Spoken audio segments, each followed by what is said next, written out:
Well, it's nearly a week since Donald Trump was sworn in as US president for the second time, and he's hit the ground running, signing executive orders and issuing a slew of other promises intending to prioritise Washington's interests on the global stage.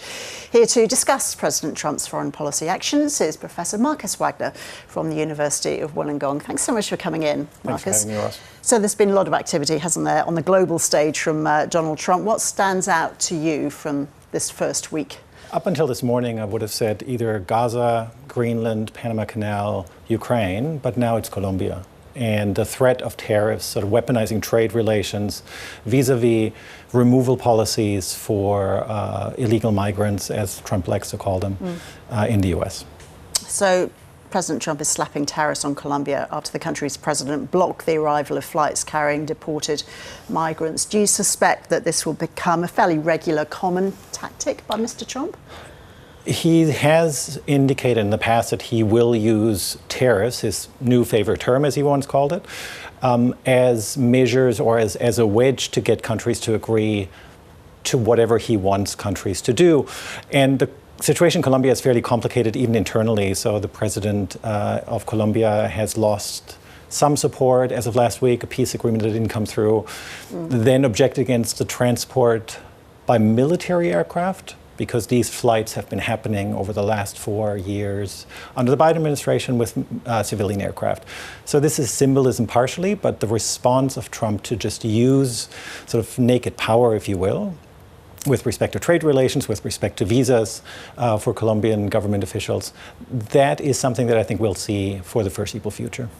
One of the other suggestions from the president, which we've been discussing a little earlier, is to move Palestinians from Gaza. He wants Jordan and Egypt to take those people. Those two countries have pushed back against that suggestion.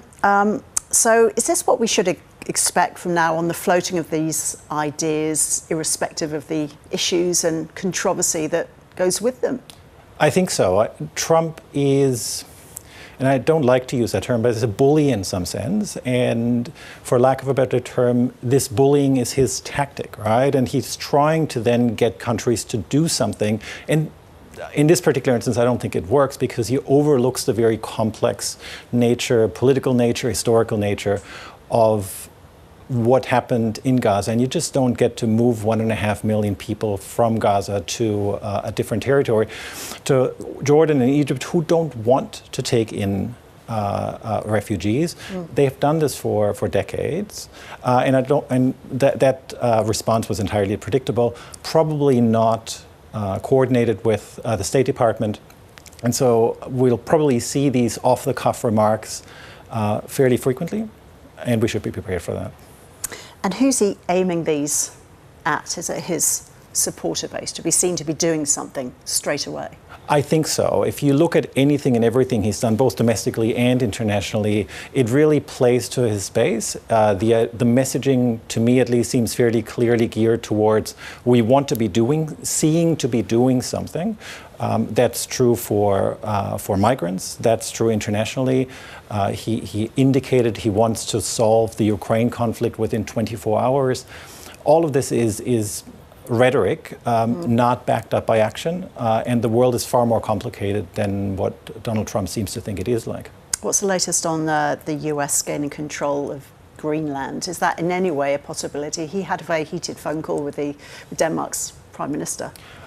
In Donald Trump's mind, it probably is. I suspect we would have to then look at what the Greenlanders want to do, because under the arrangement between Greenland and Denmark, it really is a question of self-determination. And the self-determination is the Greenlander self-determination. There are some articles floating around, how much money would we have to pay each Greenlander to pay them off to vote to come to our side.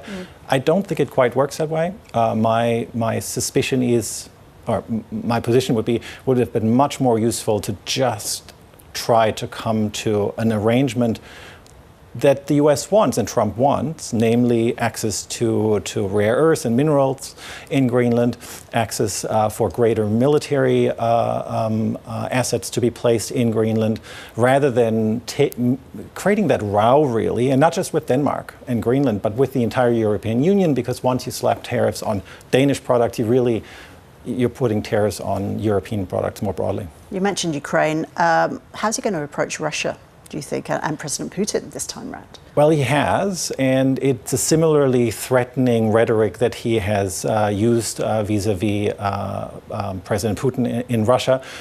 I, for one, don't think that's the way forward. But Russia and Ukraine is sort of an intractable problem because Zelensky has clearly indicated, the Ukrainian president, that they're unwilling to give up the territory that has so far been occupied by Russia.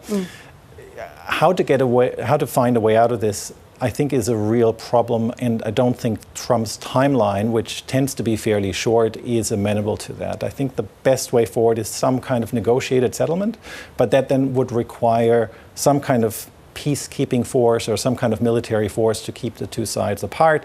That might require not only European but also US involvement, and Donald Trump is loath to send troops abroad. So we don't know.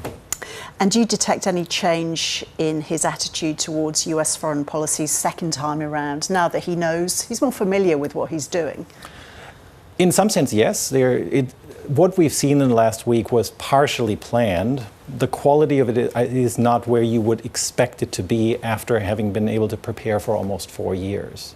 So I think much more forceful, but less thought out than we should have expected.